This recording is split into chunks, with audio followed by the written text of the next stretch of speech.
நம்ம செரின் வீட்டு சாப்பாடில் இன்றைக்கி என்ன லஞ்ச் மெனு பண்ண போகிறோம் அப்படின்னு பார்த்தீங்கன்னா, சாதத்துக்கு வந்து அரிசி முன்னாடியே எப்பயும் போல் ஊற வச்சு எடுத்துட்டேன். அப்புறம் புளியும் ரசத்துக்கு ஊற வச்சுருக்கேன்.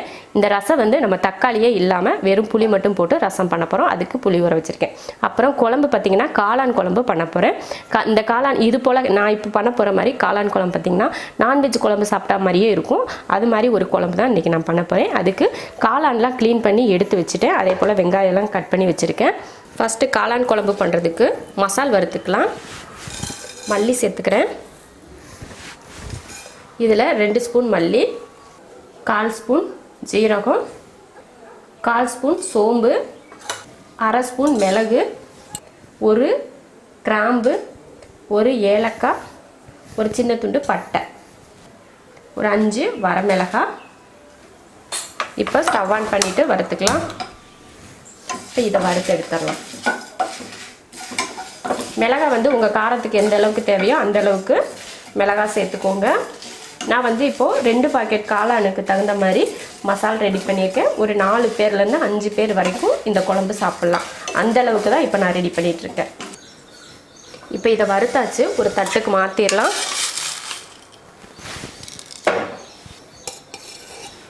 அடுத்து 1 ஸ்பூன் அளவுக்கு எண்ணெய் ஊற்றிக்கலாம். அதில் ஒரு 7 போல் சின்ன வெங்காயம், ஒரு 5 பூண்டு பல், ஒரு சின்ன துண்டு இஞ்சி, இதை வதக்கிக்கலாம்.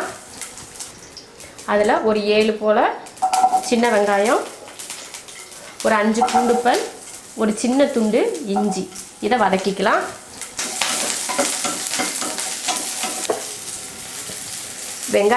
வெங்காயம் பூண்டு ஓரளவுக்கு வதங்கினதுக்கப்புறம் தக்காளி சேர்த்துக்கலாம். 2 தக்காளி,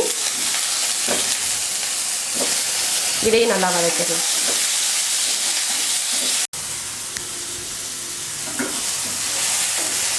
இப்போ நல்லா வெங்காயம் தக்காளி எல்லாம் நல்லா வதங்கிடுச்சு. இப்போ இதை மாற்றி வச்சிடலாம்.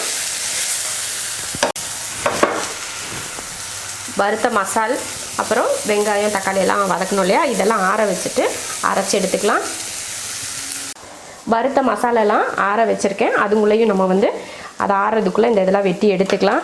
காளான் குழம்புக்கு நான் வந்து சின்ன வெங்காயம் எடுத்திருக்கேன். ஒரு 20 போல் சின்ன வெங்காயத்தை எடுத்து வச்சுருக்கேன். காளான் வந்து 2 பாக்கெட் காளான், அதை வந்து க்ளீன் பண்ணிவிட்டு எடுத்துருக்கேன். இதில் ஃபுல்லுமே மண் மாதிரி இருக்கும். அந்த மண்ணெல்லாம் தண்ணியில் வச்சு நல்லா நீட்டாக அப்படி தொடச்சி எடுத்திங்கனாலே வந்துடும் இந்த மாதிரி. அப்படி இல்லைன்னா ஒரு துணியோ இல்லைன்னா ஒரு டிஷ்யூ பேப்பர் வச்சோ நீங்கள் அதை தொடச்சிட்டு அதுக்கப்புறமா கழுவிக்கோங்க. இப்போ இதை கட் பண்ணி எடுத்துடலாம். ரொம்ப குட்டி குட்டியெல்லாம் போடாதீங்க, காளான் வந்து குழம்புல இருக்கிறதே தெரியாது. அதனால் கொஞ்சம் பெருசாகவே வெட்டிக்கோங்க. ஒரு காளானா 4ஆக வெட்டிக்கோங்க. இந்த மாதிரி டெய்லி லஞ்ச் மெனு பார்க்கணுன்னா நம்ம செரின் வீட்டு சாப்பாடு சேனலை சப்ஸ்கிரைப் பண்ணிவிட்டு பெல் ஐக்கான் இருக்கு இல்லைங்களா, அதை கிளிக் பண்ணி வச்சுக்கோங்க. அப்போ தான் நோட்டிஃபிகேஷன் உடனே வரும். லஞ்ச் மெனு பார்க்கலாம். இன்றைக்கி ஒரு லஞ்ச் மெனு போடுறேன்னா அதை நீங்கள் உடனே செஞ்சு பார்க்குறதுக்கு உங்களுக்கு ஈஸியாக இருக்கும். மறக்காமல் பெல் ஐக்கானை கிளிக் பண்ணி வச்சுக்கோங்க. இப்போ காளான்லாம் கட் பண்ணி எடுத்தாச்சு. வெங்காயமும் ரெடியாக இருக்குது, காளானும் கட் பண்ணி எடுத்துட்டோம். அது வந்து நம்ம தாளித்து விட்டதுக்கப்புறம் கூட மசாலா வந்து அரைச்சிக்கலாம். இப்போ குழம்பு தாளிக்கிறதுக்கு ஒரு கடாய் வச்சிடுறேன். கடாய் வச்சு ஸ்டவ் ஆன் பண்ணிடலாம். நிறைய பேர் கேட்டுக்கங்க காய் கட் பண்ணுற வீடியோலாம் போடுங்கன்னு சொல்லி. அடுத்தடுத்து வர்ற வீடியோவில் நான் அன்றைக்கி என்ன சமையல் பண்ணுறனோ அந்த காய் எப்படி கட் பண்ணுறேன் அப்படிங்கிற மாதிரி கண்டிப்பாக உங்களுக்கு காட்டிகிட்டே நான் அந்த காயை கட் பண்ணுறேன். இன்றைக்கி நம்ம காளான் குழம்பு பண்ண போகிறோம் இல்லையா, அதனால தான் காளானை இந்த மாதிரி கட் பண்ணி உங்களுக்கு காட்டியிருக்கேன். கடாய் வச்சு எண்ணெய் ஊற்றிக்கலாம். இப்போ எண்ணெய் காஞ்சிருச்சு. இதில் வெங்காயம் சேர்த்துக்கலாம். நான் வந்து சின்ன வெங்காயம் தான் சேர்க்குறேன். நீங்கள் பெரிய வெங்காயம் கூட இதுக்கு சேர்த்துக்கலாம். கருவேப்பிலை, இது வந்து தாளிக்கிறதுக்கு பட்டை கிராம்பு அப்புறம் கடுகு வெந்தயம் எதுவுமே போடக்கூடாது. வெறும் வெங்காயம் மட்டும் போட்டுக்கிட்டால் போதும். வெங்காயத்தை இந்த அளவுக்கு வதக்குனதுக்கப்புறம் இதில் காளான் சேர்த்துடலாம். காளான் வதங்குறதுக்கு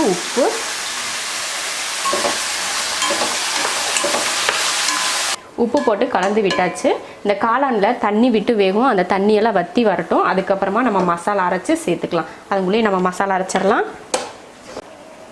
இப்போது நம்ம வறுத்த மசாலாலாம் அரைச்சிக்கலாம். இதில் மஞ்சத்தூள் சேர்த்துக்கலாம். அவ்வளோதான். இப்போ இதை அரைச்சிக்கலாம். மசாலா அரைச்சாச்சு. இப்போ காளான்லேயும் நல்லா வதங்கி எண்ணெய் தெரிஞ்சு வந்துடுச்சு. இப்போ இதில் நம்ம மசாலா சேர்த்துடலாம்.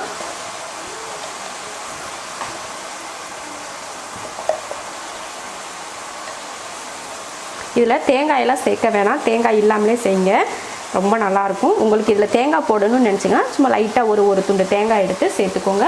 தேங்காய் இல்லாமல் செய்கிறதே நல்லாயிருக்கும். தேங்காய் போட்டால் நல்லா இருக்காதா அப்படின்னு நினைக்காதீங்க, தேங்காய் போட்டாலும் நல்லா தான் இருக்கும், இப்படி செஞ்சாலும் நல்லாயிருக்கும். காளான் கூட போட்டு லைட்டாக இந்த மாதிரி வதக்கி விட்டுக்கோங்க. நம்ம உப்பு கொஞ்சம் முன்னாடியே போட்டிருக்கோம், லாஸ்ட்டில் பத்தலைனா மட்டும் சேர்த்துக்கலாம்.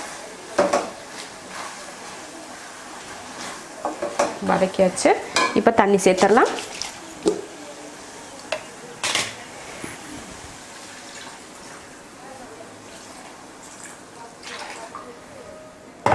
அவ்வளோதான் குழம்பு, இந்த அளவுக்கு குழம்பு போதும்.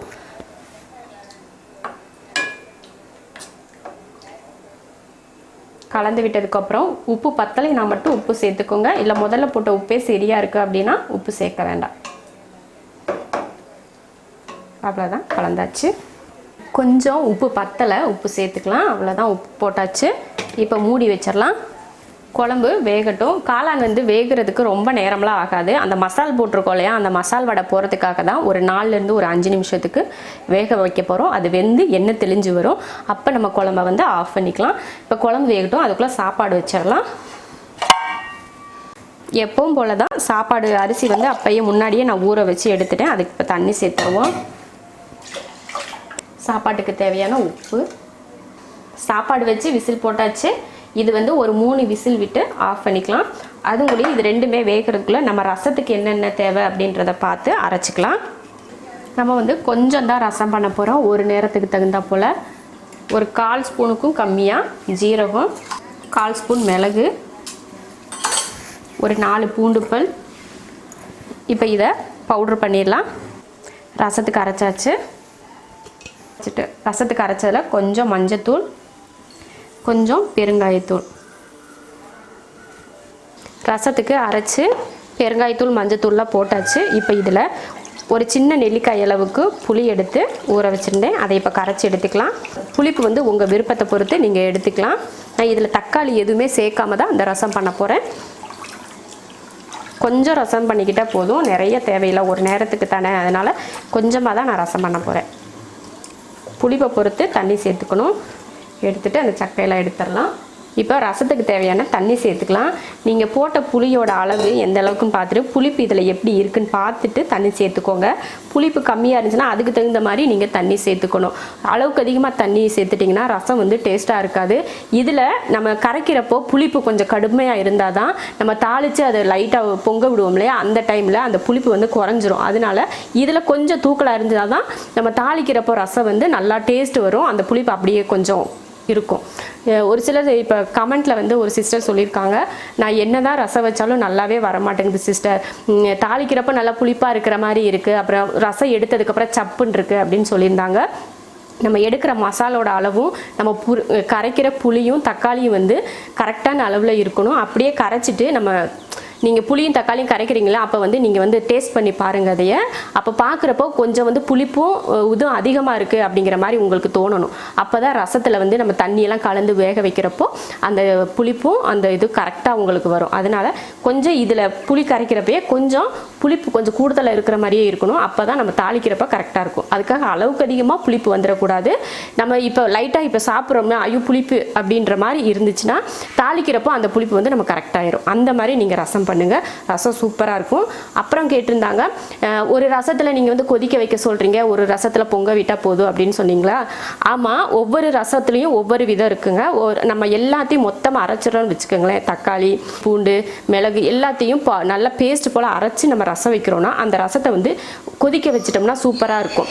அதே போல் சும்மா அந்த மிளகு மல்லி இதெல்லாம் தட்டி தக்காளி இது வந்து கரைச்சி நம்ம செய்கிறோம் பார்த்தீங்களா, அந்த ரசத்துக்கு லைட்டாக அந்த பொங்கி வந்து லைட்டாக ஒரு கொதி வரும் பார்த்தீங்களா, அந்த மாதிரி இருந்து இறக்குனீங்கன்னா ரசம் வந்து சூப்பராக இருக்கும். இதுதான் வித்தியாசம். நம்ம எல்லாத்தையும் மொத்தமாக போட்டு அரைச்சி அந்த ரசம் வச்சோம்னாலே அந்த ரசத்தை லைட்டாக ஒரு கொதியாவது கொதிக்க விடுங்க. அப்போ தான் அந்த ரசம் வந்து ரொம்ப சூப்பராக இருக்கும். லாஸ்ட்டில் மல்லித்தலை தூவி விட்டுக்கோங்க. அந்த மாதிரி ரசம் வச்சு பாருங்கள், ரொம்ப நல்லாயிருக்கும். நிறைய பேர் வந்து ரசத்தை வந்து பொங்க விடக்கூடாது அப்படி விட, ஆனால் லைட்டாக ஒரு கொதி, ஒரே ஒரு கொதி, அளவுக்கு அதிகமாக கொதிக்க வச்சிடக்கூடாது, லைட்டாக ஒரே ஒரு கொதி அளவுக்கு நீங்கள் ரசம் வச்சு பாருங்கள், அந்த ரசம் ரொம்ப அருமையாக இருக்கும். இது வந்து நான் எப்பயுமே வீட்டில் செய்கிறது தான் நான் உங்ககிட்ட சொல்கிறேன். இது வந்து எனக்கு யாரும் சொல்லியெல்லாம் கொடுக்கல, நான் செஞ்சு பார்த்து எனக்கு அது நல்லா வந்ததுனால தான் நான் உங்களுக்கு சொல்கிறேன். நீங்களும் இது போல் ட்ரை பண்ணுங்கள், ரசம் சூப்பராக வரும். இப்போ ரசத்துக்கு வந்து புளியும் இதெல்லாம் ரெடி பண்ணிட்டோம். அடுத்து தாளிக்கிறது தான். இப்போ குழம்பு என்னாச்சுன்னு பார்த்துடலாம். இப்படி சூப்பராக காளான் குழம்பு பார்த்திங்கன்னா அழகாக இருக்குது, பார்க்குறதுக்கே அழகாக இருக்குது. நல்லா வெந்துடுச்சு. ஆனாலும் இந்த மேலாப்பில் கொஞ்சம் எண்ணெய் தெளிஞ்சு வந்தாலே அந்த குழம்ப பார்க்குறதுக்கு அழகாக இருக்கும், சாப்பிட்றதுக்கு ஆசையை தூண்டும். அதனால என்ன பண்ணணும்னா ஒரு 2 நிமிஷம் அடுப்பை சிம்மில் வச்சுட்டு நீங்கள் மூடி வச்சுக்கோங்க. இப்போ குழம்பு ரெடி ஆகிடுச்சு. ஒரு 2 நிமிஷத்தில் அதை இறக்கிட்டு நம்ம ரசம் தாளிச்சிக்கலாம். அது மூலியம் விசிலும் வந்துடும். அவ்வளோதான், குழம்பு 2 நிமிஷம் ஆச்சு. இப்போ அடுப்பில் இருந்து இறக்கிடலாம். குழம்பு இறக்கிட்டு அடுத்து ரசம் தாளிச்சிடலாம். ரசத்துக்கு ஒரு பாத்திரம் வச்சுக்கிறேன். ரசம் தாளிக்கிறதுக்கு கொஞ்சம் எண்ணெய் காஞ்சதுமே கொஞ்சம் கடுகு உளுந்து, ஒரு வரமிளகா, கருவேப்பிலை, நம்ம ரசத்துக்கு அரைச்சோம்லையே அது ரசத்துக்கு அரைச்சதுலேயே பெருங்காயத்தூள் எல்லாம் சேர்த்துருக்கேன். அதனால் தனியாக சேர்க்க தேவையில்லை, அதில் போட்டுட்டு லைட்டாக அப்படி கலந்து விட்டுக்கலாம். அப்புறம் புளி தண்ணியை ஊற்றிடலாம். அவ்வளோதான், ரசம் இந்த அளவுக்கு தான். அளவுக்கு அதிகமாக நான் புளி சேர்த்துக்கல. மல்லித்தலை கொஞ்சம் தூவிக்கலாம். ரசம் நல்லா தாளித்து தண்ணி ஊற்றியாச்சு. ரசத்துக்கு தேவையான உப்பு சேர்த்துடலாம். சாப்பாடு நான் 3 விசில் வந்து அதையும் ஆஃப் பண்ணியாச்சு. இப்போ ரசம் வந்து பொங்கி வந்தால் இறக்கிக்கலாம். இந்த ரசம் வந்து லைட்டாக ஒரு கொதி வரணும், அதுக்கப்புறமா தான் இதை இறக்கணும். ரசம் வந்து இந்த அளவுக்கு நுரக்கட்டி கொதிக்க ஆரம்பிக்குது இல்லைங்களா, அந்த டைமில் ஆஃப் பண்ணிடணும். சாப்பாடும் ரெடி ஆயிடுச்சு, ரசமும் ரெடி ஆயிடுச்சு, காளான் குழம்பும் ரெடி ஆயிடுச்சு. இது போல் ஒரு சூப்பரான ஒரு லஞ்சு வேணும், நீங்களும் செஞ்சு பாருங்கள். ரொம்ப ரொம்ப அருமையாக இருக்கும். இந்த காம்போவில் ரசத்துக்கு வந்து பார்த்திங்கன்னா தக்காளி இல்லாமல் நான் ரசம் வச்சுருக்கேன். அந்த ரசத்தை ட்ரை பண்ணி பாருங்கள், ரொம்ப நல்லாயிருக்கும். இது மாதிரி ஒரு லஞ்ச் மெனு நீங்களும் செஞ்சு பார்த்துட்டு எப்படி இருக்குன்னு சொல்லிட்டு கமெண்ட்டில் சொல்லுங்கள். இது போல் ஈஸியான ஒரு லஞ்ச் மெனு பார்க்கணுன்னா நம்ம ஷெரின் வீட்டு சாப்பாடு சேனலை சப்ஸ்கிரைப் பண்ணிவிட்டு பெல் ஐக்கானை மறக்காமல் கிளிக் பண்ணி வச்சுக்கோங்க. அப்போ தான் லஞ்ச் மெனுவோட நோட்டிஃபிகேஷன் உங்களுக்கு வரும். நீங்கள் உடனே இந்த வீடியோவை பார்த்து நீங்கள் சமையல் பண்ணலாம். இப்போது நம்ம சமையல் எல்லா வேலையும் முடிச்சாச்சு கிச்சனில். இப்போ நம்ம சாப்பிடலாம்.